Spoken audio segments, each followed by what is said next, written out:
ఇప్పుడంతా 1000 కోట్ల సినిమాల హంగామా నడుస్తోంది. వీటి మధ్యలో 100 కోట్ల వసూలను ఎవరు పట్టించుకుంటారంటే పట్టించుకోవాల్సిందే అంటోంది టాలీవుడ్. అదెలా అంటే ఒక్క సినిమాకు 100 కోట్లు, అదే మరో 3 సినిమాలను కలుపుకుంటే మొత్తం 400 కోట్లు, మిగతావి కూడా కలుపుకుంటే 500 కోట్లు. ప్రస్తుతం ధనుష్ ఇలాగే 500 కోట్లలోకి ఎంట్రీ ఇచ్చాడు. ఒక పరభాష నటుడు, పక్కన కోలీవుడ్ నుంచి వచ్చిన యాక్టర్. తెలుగు చిత్రంలో నటించిన మరోసారి 100 కోట్లు కొల్లగొట్టాడు. వచ్చిన యాక్టర్ పేరు ధనుష్.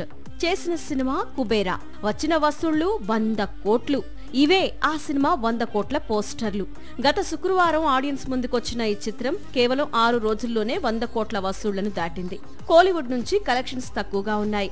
లేకపోతే మొదటి వీకెండ్లోనే కుబేరా 100 కోట్లు దాటాల్సింది. కుబేరాతో ధనుష్ 100 కోట్ల సినిమాల సంఖ్య 4కు చేరింది. అంతకు ముందు రిలీజ్ అయిన రాయన్, దానికి ముందు సర్ ముందు తిరు, ఇవన్నీ కూడా 100 కోట్ల వసూళ్లను చూశాయి.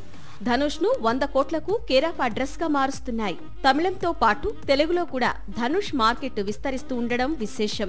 తమిళంలో 2 100 కోట్ల చిత్రాలు, తెలుగులో మరో 2 100 కోట్ల చిత్రాలు, ఇలా సాగుతోంది ధనుష్ బైలింగ్వల్ జర్నీ.